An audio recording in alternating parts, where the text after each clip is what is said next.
Pada video kali ini, kita akan membahas salah satu materi fisika kelas 12, yaitu berkaitan dengan materi rangkaian arus bolak-balik atau rangkaian arus AC.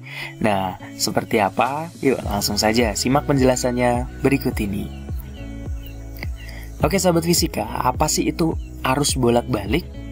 Nah, arus sendiri itu dibagi menjadi dua. Ada arus DC atau direct current, yaitu arus searah, dan juga ada arus AC atau alternating current, yaitu arus bolak-balik.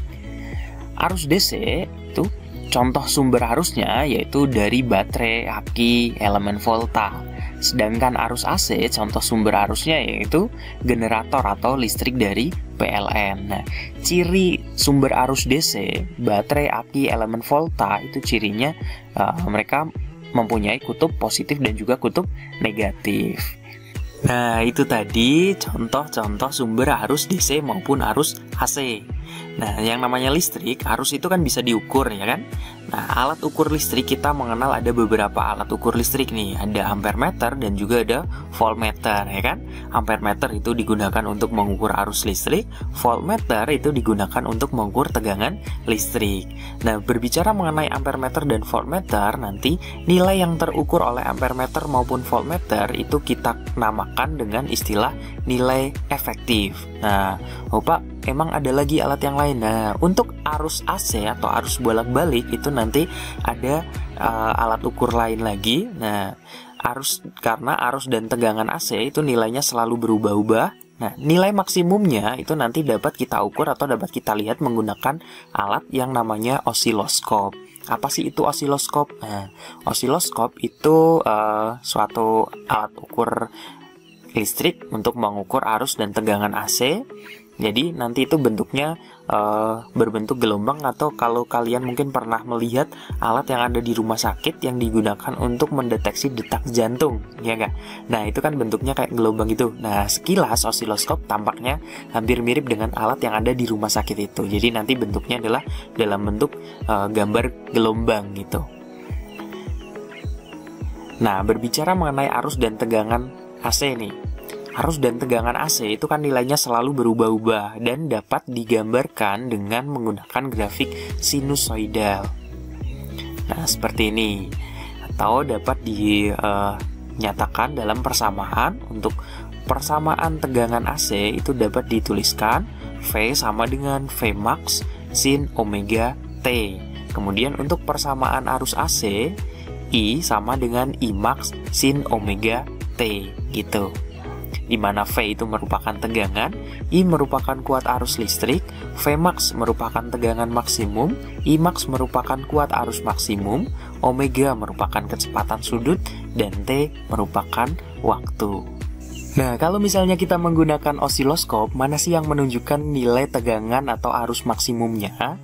Jadi, nilai maksimumnya itu kita bisa melihat pada puncak gelombangnya atau puncak grafiknya ini.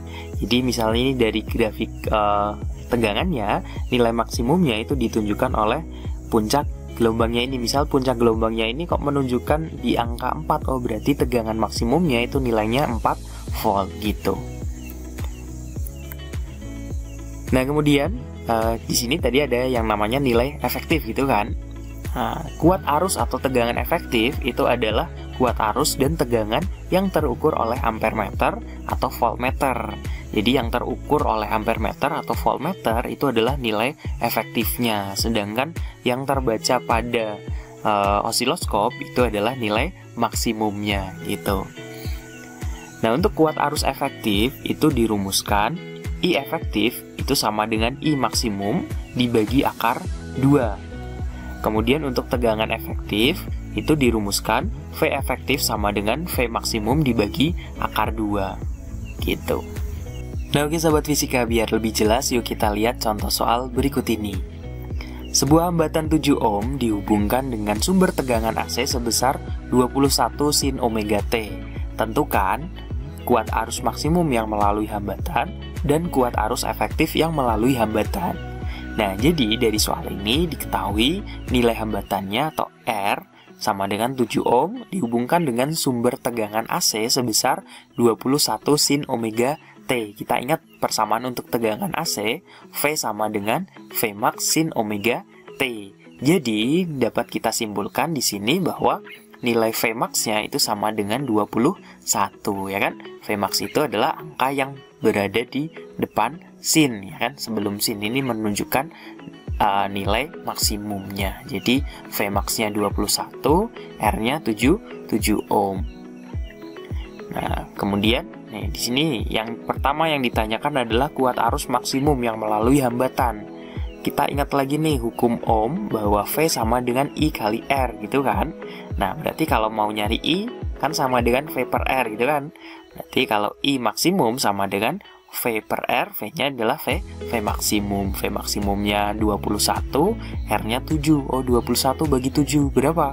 Iya, 3 ampere. Kemudian untuk yang B, yang ditanyakan adalah kuat arus efektif yang melalui hambatan. Kita ingat lagi tadi persamaan untuk mencari kuat arus efektif. Itu dirumuskan I efektif sama dengan I maksimum dibagi akar 2. Oh, jadi nilai I efektifnya sama dengan I maksimumnya 3 dibagi akar 2. Jadi 3 per akar 2. Atau bisa kita rasionalkan dengan cara kita kali akar 2 dibagi akar 2. Atau jadinya 3 per 2 akar 2 ampere. Oh, jadi nilai kuat arus maksimumnya itu 3 ampere, sedangkan nilai kuat arus efektifnya itu 3 per 2 akar 2 ampere gitu. Cukup mudah bukan? Nah, oke sahabat fisika, itu tadi sedikit simple konsep pengantar materi rangkaian arus bolak-balik. Nah, di video berikutnya nanti kita masih akan melanjutkan pembahasan mengenai materi rangkaian arus bolak-balik, yaitu berkaitan dengan rangkaian RLC. Simak terus penjelasannya di video berikutnya ya. Semoga bermanfaat.